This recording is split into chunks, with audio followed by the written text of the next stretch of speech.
आंखों में आंसू, चेहरे पर मुस्कान और जश्न में ये गीत गाते लोग। ये तस्वीरें गजा की हैं, जहां 2 साल से चल रही जंग अब थमती हुई नजर आ रही है। गजा पीस प्लान के तहत बंधकों की रिहाई हो रही है और धीरे धीरे सभी बंधक 2 साल के बाद अपने घर वापसी कर रहे हैं। इसमें वो बंधक भी हैं जो अब जीवित नहीं है। इस वीडियो को देखिए, ये वो माँ है जिसे लगा कि उसके दोनों बच्चे इजरायली हमलों में मारे गए हैं। इस माँ ने अपने बच्चों की जिंदा होने की आस छोड़ दी थी और उन्हें मरा हुआ समझ लिया था। इन बच्चों के बारे में ये भी मान लिया गया था कि ये इजरायली नरसंहार में मारे गए हैं। लेकिन जैसे ही गजा पीस प्लान के तहत बंधकों और कैदियों की अदला बदली हुई, हमास ने इजरायली शहरियों को छोड़ा और उधर से इजराइल ने भी अपनी जेलों से फिलिस्तीनियों को आज़ाद किया, तो उसमें ये बच्चे भी थे। जैसे ही इस माँ ने अपने बच्चों को देखा, उसका जैसे खुशी का ठिकाना नहीं रहा। रोते हुए अपने बच्चों को अपने पास आती देख इनके खुशी के आंसू नहीं थम रहे हैं।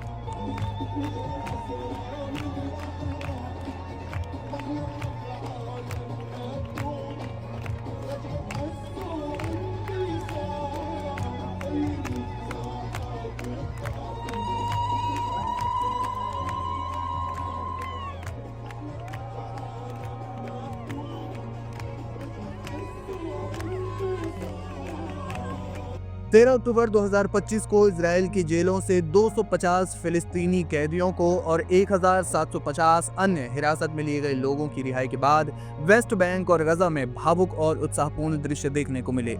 ये रिहाई डोनाल्ड ट्रंप की मध्यस्थता वाली गजा शांति योजना का हिस्सा है। इसमें हमास ने 20 जीवित इजरायली बंधकों को रिहा किया।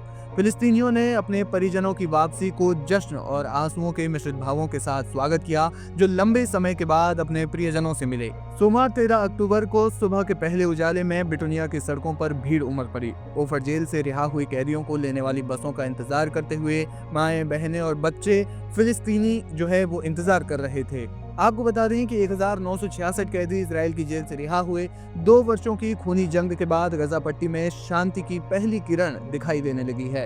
अमेरिकी राष्ट्रपति डोनाल्ड ट्रंप की मध्यस्थता वाली 20 सूत्रीय गजा पीस प्लान का पहला चरण आज से अमल में लाया गया है। हमास ने गजा से 20 जीवित बंधकों को रिहा किया, जबकि इजराइल ने 250 लंबी सजा काट रहे फिलिस्तीनी कैदियों को और इसके अलावा सैकड़ों अन्य फिलिस्तीनियों को रिहा करने की प्रक्रिया शुरू कर दी है। रफा क्रॉसिंग दोनों दिशाओं से खुल गई है और इजरायली सेना ने गजा के 53% हिस्से से पीछे हटना शुरू कर दिया है।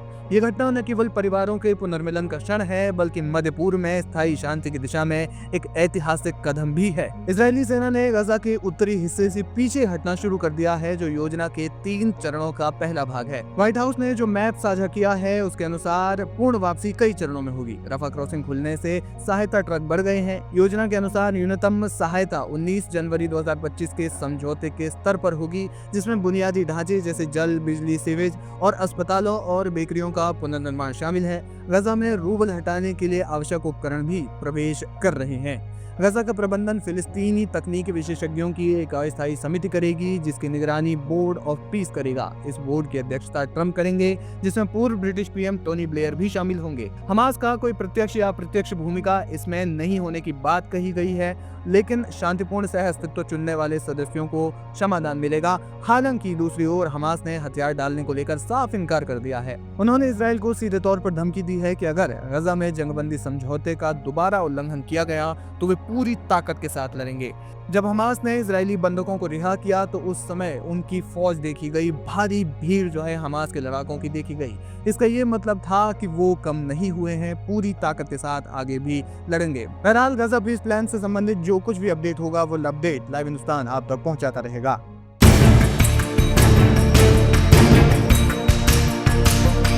ये वो 7 चेहरे हैं जिन्हें आखिरकार 2 साल के बाद छोड़ा गया। तो दूसरी ओर फिलिस्तीन के वो कैदी भी हैं जिन्हें आज नई जिंदगी कैद के बाहर मिल रही है। गजा की गलियों में लोग अब झंडे लहराते हुए आज़ादी और शांति के नारे लगा रहे हैं। सोशल मीडिया पर भी जश्न की तस्वीरें भर गई हैं। कहीं बच्चों के चेहरे पर मुस्कान है, तो कहीं माताएं लौटे हुए बेटों को गले लगा रही हैं। कई महीनों बाद पहली बार ऐसा माहौल दिखा है जब युद्ध के मलबे के बीच उम्मीद के फूल खिलते नजर आए हैं। गजा की सरहद पर पहली बार सन्नाटा उम्मीद की आवाज में बदल गया है। महीनों से चली आ रही बमबारी और धमाकों के बीच अब वहां से राहत की खबर आई। हमास ने गजा सिटी में रेड क्रॉस के प्रतिनिधियों को 20 जीवित इस्राएली बंधकों में से पहले 7 लोगों को सौंप दिया। आज कुल 20 इस्राएली बंधकों को हमास ने छोड़ने की पुष्टि की है। हमास के मुताबिक वह सीज फायर और बंधकों की रिहाई के बदले कैदियों को छोड़ने की डील को लेकर प्रतिबद्ध है। यह कदम गजा संघर्ष विराम समझौते के तहत उठाया गया है। यह एक ऐसा समझौता जिसे हासिल करने में महीनों की कूटनीति और खून पसीने से भीगी बातचीत लगी है। गजा से 48 बंधकों की रिहाई की उम्मीद में सैकड़ों लोग सुबह से ही तेल अवीव के बंधक चौक पर जमा हो गए थे। बंधक और लापता परिवार मंच ने चौक पर लगाई गई स्क्रीन पर बंधकों की इस्राएल वापसी का प्रसारण करने की योजना बनाई थी। चैनल 12 की रिपोर्ट के मुताबिक बंधकों के परिवारों को रात में ही दक्षिण की ओर रवाना किया गया था। परिवारों को गजा सीमा के पास स्थित रीम सैन्य अड्डे पर पहुंचने के लिए कहा गया था। बंधकों की रिहाई के बाद जहां परिवार खुशी में झूम उठे, तो दूसरी ओर अभी भी किसी को भरोसा नहीं हो रहा कि यह सब कुछ वास्तव में हो रहा है। हमास द्वारा 7 जिंदा बंधकों को रिहा करने के बाद अब इस्राएली बंधकों के दूसरे दल को रिहा किया गया है।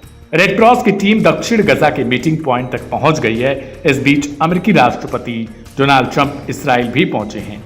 हालांकि इस पूरे घटनाक्रम में राहत जितनी बड़ी है, चुनौतियां उतनी ही गंभीर हैं। इस्राएल और हमास के बीच विश्वास की कमी अब भी बनी हुई है।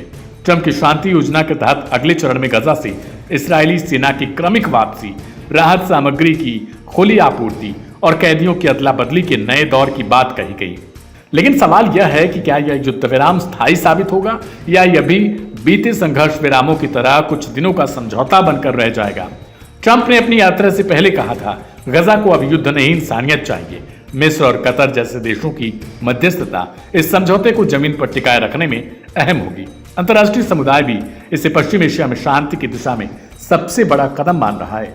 2 साल पुराने उस भयावह मंजर के बाद अब लग रहा है कि गाजा एक बार फिर से उसी तरीके से दिखाई देगा जो पहले कभी हुआ करता था।